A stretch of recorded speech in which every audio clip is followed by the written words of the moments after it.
Interesting खबर इस समय चल रही है और खबर यह है कि चांदी के ईटीएफ में 24% की गिरावट दर्ज की गई है। एक्सचेंज ट्रेडेड फंड 24% गिरा और बाजार में चांदी का भाव 4% गिरा। मैं आगे बढ़ूं इससे पहले ही बता दूं कि अक्सर हमने जब भी ईटीएफ की बातें की हैं तब कहा है अभी ये होता क्या है, कैसे काम करता है, कैसे अंतर है, प्राइसेस में अंतर क्यों आया, ईटीएफ कितने प्रकार के होते हैं, ये सब बातें करेंगे। लेकिन शुरुआत में चूंकि बहुत सारे लोगों को इस मेन कॉज का जानकारी जरूरी है ताकि हम सेशन में आगे बढ़ सकें कि अक्सर कहा जाता है कि ईटीएफ का मतलब है इतनी ही चांदी कंपनी ने खरीद ली होगी। एक्सचेंज ट्रेडेड फंड की जब बात कर रहे होते हैं कि साहब इतनी चांदी खरीदी होगी, तो चांदी के भाव में 4% गिरावट, यहां 24% गिरावट चल क्या रहा है। आज का जो रूट कॉज है ना, जिसको आंसर करने के लिए आज हम ये सेशन डिस्कस कर रहे हैं कि कहीं कोई घपला तो नहीं हो रहा है, मतलब कहीं कोई फेक चीज तो नहीं हो रही है, हमें आज तक किसी ने ईटीएफ बेवकूफ बनाकर तो नहीं बेच दिया है। आज के सेशन का ये तो थीम है। अब जिन्हें इस थीम को नहीं समझना है, सीधा मुद्दे में घुसना है, उनको हम शुरुआत से लेकर चल रहे हैं न्यूज के साथ। न्यूज आपको याद होगा, आज से 3 दिन पहले मैंने एक न्यूज, 7 दिन पहले न्यूज बताई थी कि चांदी के भाव बढ़ने वाले हैं। हमने जब ये सेशन किया था, इस सेशन के दौरान हमने 3 लाख चांदी पहुंच जाएगी ये कहा था, क्योंकि जिस तरह की चीजें चल रही थी उस समय पर 289 के आसपास चांदी थी, और आज जब आप ये सेशन सुन रहे हैं 334 पहुंच चुकी है। तो 3.25 का तो अपन ने इस सेशन में बात कर ली थी और हमने ये कहा था कि बाजार में ऑलरेडी एक्सपेक्टेशन है कि चांदी के भाव बढ़ेंगे, और वो अभी भी बढ़ ही रहे हैं। 7 दिन में, पिछले 7 दिन में चांदी के भाव लगातार बढ़ते जा रहे हैं। अपन चर्चा कर रहे थे इस सेशन में, कारण बता रहे थे कि चाइना ने अपनी तरफ से इसके ऊपर एक्सपोर्ट बैन लगा दिया और उसकी वजह से भाव बढ़ते चले जा रहे हैं, और उसके चलते धमाधम चांदी की कीमतों में वृद्धि देखी थी आपने और हमने। नवंबर में जहां चांदी 146 के भाव चल रही थी, फिर दिसंबर में 181 के भाव हो गई, फिर हमने देखा कि पहुंचते पहुंचते 289 के भाव पहुंच गई। मुझे याद है ये सेशन की डेट अगर मैं आपको दिखाऊं तो 15 जनवरी को जब मैंने सेशन किया था तब 289 थी, आज 334 है ना। तो मतलब पिछले 15 जनवरी से और आज की जो तारीख है 23 जनवरी, 8 दिन के अंदर चांदी के भाव में 34 और 10, 44-45 हजार रुपए की वृद्धि हो गई किलो के हिसाब से, तो बड़ी वृद्धि है ना। उसके बावजूद भी प्राइस में हल्की सी गिरावट आई और ईटीएफ में 24% की गिरावट आई।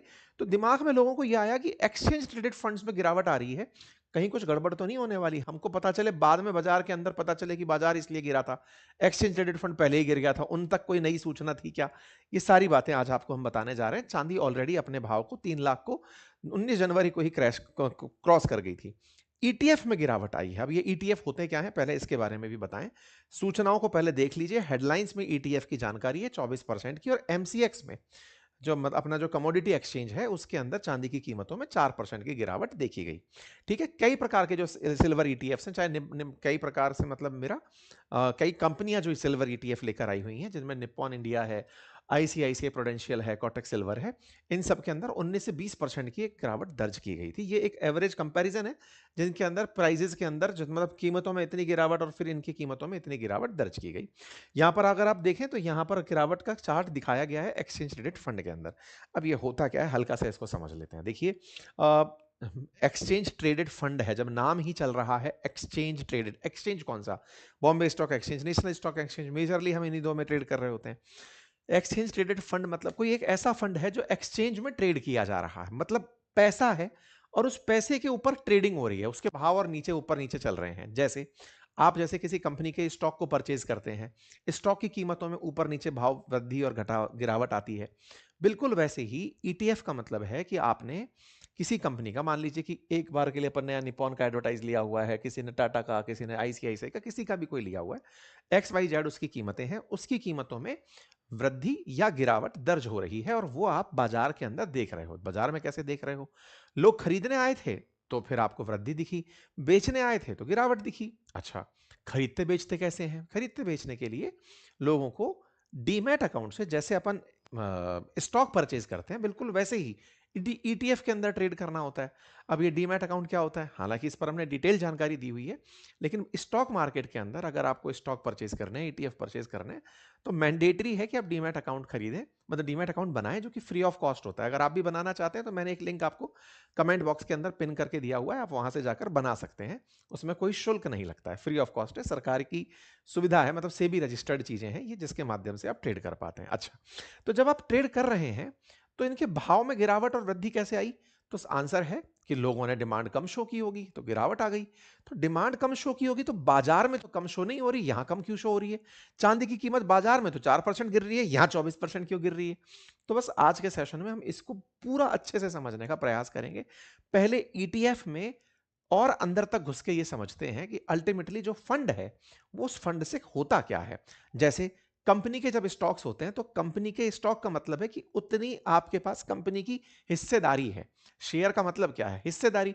चाहे लाखवां हिस्सा हो आपके पास कंपनी का, चाहे करोड़वां हिस्सा हो, लेकिन हिस्सा तो है ना। ईटीएफ में जो फंड लगाया इसके बदले में आपको क्या मिला? ईटीएफ में जो पैसा लगाया इसके बदले में क्या मिला? तो आंसर है जिस तरह का ईटीएफ आपने लिया है वो मिला।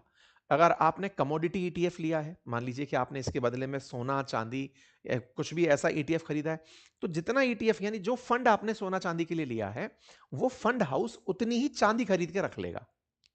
समझ में आया? आपने जितना पैसा मान लीजिए गोल्ड ईटीएफ में लगाया, तो जितना पैसा आपने लगाया है उतने का कम जो हाउस है यानी कि जिसका जो फंड है एएमसी है, वो उतने की चांदी या सोना खरीद के रख लेगा। ये तरीका होता है, यानी कि फंड केवल हवा में नहीं है, ये डब्बाबाजी नहीं चल रही है, बदले में इसके वस्तुएं खरीदी जा रही हैं, गुड्स खरीद के रखे जा रहे हैं। जैसे कंपनी के अंदर आप जब शेयर खरीदते हैं तो शेयर के अंदर कंपनी की हिस्सेदारी मिलती है ना, बिल्कुल वैसे ही जब ईटीएफ में आप पैसा लगाते हैं तो आपको उसके बदले का आपके बिहाफ पर कंपनी ने सोना अथवा चांदी खरीद कर रख लिया होता है। ठीक है, तो ईटीएफ को और डिटेल में अगर जानना है, म्यूचुअल फंड्स को समझना है, ये एक म्यूचुअल फंड के अंदर आजकल यूज किया जाने वाला विधान है, तो हमने डिटेल में कंप्लीट जानकारी इसकी दी हुई है बातें बाजार की एप्लीकेशन पर। मतलब बहुत ही अच्छा म्यूचुअल फंड से लेकर कैसे आप सेलेक्ट करें, कैसे आपके लिए कौन सा म्यूचुअल फंड सही होगा, हमने डिटेल जानकारी दी है। आप जाकर के कोर्स चाहें तो देख सकते हैं, बहुत ही बेहतरीन कोर्स है, बहुत ही नॉमिनल समय आप खत्म कर लेंगे, बातें बाजार की एप्लीकेशन पर उपलब्ध है। अच्छा, तो उसका लिंक भी हमने कमेंट बॉक्स में दिया हुआ है। सिल्वर ईटीएफ के अंदर क्या होता है कि जो पैसा आपने इकट्ठा करके दिया उससे किसी ने सिल्वर खरीद लिया, यही तो हुआ। खरीदने के लिए आप डीमैट अकाउंट बना सकते हैं, मैंने आपको उसका भी लिंक दे दिया है कमेंट बॉक्स के अंदर। इसमें होता यह है कि आपने जो कमोडिटी के अंदर ईटीएफ लिया है उतनी राशि का आप ईटीएफ परचेज कर सकते हैं, और उस ईटीएफ से मतलब उतनी राशि के इन्वेस्टमेंट से ईटीएफ 99.9% शुद्धता का, अगर सिल्वर ईटीएफ में लिया है तो उतना शुद्धता का सिल्वर परचेज करके आपके बिहाफ पर रख लेंगे। कई तरह के ईटीएफ बाजार में होते हैं, इक्विटी ईटीएफ होते हैं, फिक्स्ड इनकम ईटीएफ। तो आप पूछेंगे कि कोई व्यक्ति स्टॉक ही ना परचेज कर ले, ईटीएफ क्यों परचेज करे? भाई ईटीएफ इसलिए परचेज करते हैं लोग कि ये फंड है, हम तो फंड को ट्रेड कर रहे हैं। देखिए, आपने कंपनी के स्टॉक को परचेज किया तो आंसर ये होता है कंपनी अच्छा करेगी तो भाव चढ़ेगा, कंपनी बुरा करेगी तो भाव गिरेगा। लेकिन सोचिए ना कि अगर खुद फंड भी अच्छा कर रहा है तो भी तो लोग उसमें इंटरेस्ट लेंगे ना। तो फंड के अंदर भी खरीद फरोख्त होती है, तो अपने आप मतलब ट्रेडिंग के अंदर, शेयर बाजार के अंदर हर चीज को लोग खरीदने और बेचने आए हुए हैं। मतलब सोचकर देखिए कि खुद जो ट्रेडिंग प्लेटफॉर्म है नेशनल स्टॉक एक्सचेंज, वो खुद के लिए भी अपना भी स्टॉक लेकर आ रहा है कि भाई हम भी आईपीओ लेकर आ रहे हैं, हमें भी खरीदो बेचो। धंधा असल में यही है ना कि आपको लेकर के लोगों में क्यूरोसिटी बने, आपको खरीदेंगे आपको बेचेंगे, वो वाली फीलिंग आए। यही तो मार्केट में लिस्टेड होने का मतलब होता है। ठीक है, अच्छा, तो जो ईटीएफ्स हैं उन ईटीएफ्स के अंदर अगर आपने कमोडिटी ईटीएफ चुना है तो आप वस्तु के अंदर, एग्रीकल्चरल गुड्स, सिल्वर, गोल्ड, इनके अंदर निवेश करके आपको कुछ नहीं करना होता है। आप अपना डीमैट अकाउंट बनाते हैं, बना करके ईटीएफ में आपने कुछ फंड चूज किए कि भाई मुझे इस वाले सिल्वर फंड के अंदर एंट्री करनी है, आपने वहां गया, वहां जाकर के आपने अपने लिए मिनिमम अमाउंट चुना कि मुझे 100 रुपए लगाने हैं, आपने 100 रुपए लगा दिए। आपको लगा 10,000 लगाने हैं, 10,000 लगा दिए। आपने जिस फंड में लगाए वो रेगुलेटेड फंड्स हैं, आपने उनमें फंड में पैसे लगाए लगाए, उसके बदले में उस फंड हाउस ने आपके बदले का उतना ही सिल्वर या गोल्ड खरीद के रख लिया। सिंपल है। तो होता यह है कि इन दिनों कमोडिटीज में, विशेष रूप से कमोडिटी के अंदर एग्रीकल्चरल गुड्स की ज्यादा बातें हुआ करती थी, लेकिन आजकल सिल्वर और गोल्ड की चर्चाएं चल रही हैं, तो लोग इनमें दबा दबा के पैसे लगा रहे थे क्योंकि बाजार बढ़ा चढ़ता चलता जा रहा था। भाई रिटर्न्स देख के ही बन रहे थे। हद तो ये हो गया कि इंडिया में जहां म्यूचुअल फंड्स में अपन इन्वेस्टमेंट देखते थे, ईटीएफ्स ने 10 लाख करोड़ का इन्वेस्टमेंट पार कर दिया है, और 5 गुना तक बढ़ गया है इन्वेस्टमेंट। 10 लाख करोड़ का ईटीएफ भारत के अंदर, यानी exchange traded fund 10 lakh crore का, लोगों ने इतना ईटीएफ परचेज कर लिया। सोना चांदी के भाव में वृद्धि, 2019-20 में ईटीएफ 51,000 करोड़ का था, सोच के देखो, और आज लगभग 4 लाख करोड़ का ईटीएफ ट्रेड कर रहा है। और गुड्स के अंदर सिल्वर चांदी को हटा भी दें, और सिल्वर चांदी के अंदर की अगर बात करें तो यहां पर भी बड़ी मात्रा के अंदर इन्वेस्टर्स एंट्री कर चुके हैं। 1 लाख करोड़ का तो केवल गोल्ड ईटीएफ भारत में फिलहाल ट्रेड कर रहा है। 49,000 करोड़ का सिल्वर ईटीएफ फिलहाल के लिए ट्रेड कर रहा है। तो ये अपने आप में एक बड़ा नंबर है। 10 लाख करोड़ का ईटीएफ सब तरह से मिला करके, मतलब चाहे आप बात कर रहे हैं इक्विटी के अंदर बात कर रहे हो, कमोडिटी के अंदर बात कर रहे हो, उन ईटीएफ का 10 लाख करोड़ का वैल्यूम पार कर जाना एक बड़ा नंबर माना जाता है। ठीक है।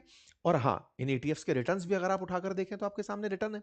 एक बहुत बड़ा सवाल कई बार बनता है लोगों के दिमाग में कि जब सबको उसके बदले में सिल्वर खरीदनी है, सिल्वर बाजार के भाव पर चल रही है, तो यार ये बताओ कि यहां पर भी सिल्वर है, यहां पर भी सिल्वर है, यहां पर भी सिल्वर है, सब जगह सिल्वर है, रिटर्न्स में अंतर क्यों है? यहाँ 34 या 84 या 01 07, ये अंतर क्यों दिखाई दे रहा है? अंतर क्यों दिखाई देता है? ये कई बार मतलब क्यूरोसिटी है कि आप भी चांदी खरीद रहे हो, ये भी चांदी खरीद रहे हैं, आपके रिटर्न ज्यादा क्यों, उसके रिटर्न कम क्यों? तो इसके पीछे होता है कि कौन सा फंड हाउस कितने दिन पुराना है। भाई हो सकता है कई कई फंड बहुत पुराने हो तो उनका रिटर्न क्यूमुलेटिव तरीके से निकाल के दिखाओगे। ताजा फंड बना, जिस समय एंट्री किया था उसी समय बाजार चढ़ गया, तो उसका रिटर्न कम साल के एक्सपीरियंस पर एवरेज आउट होकर के आ रहा है।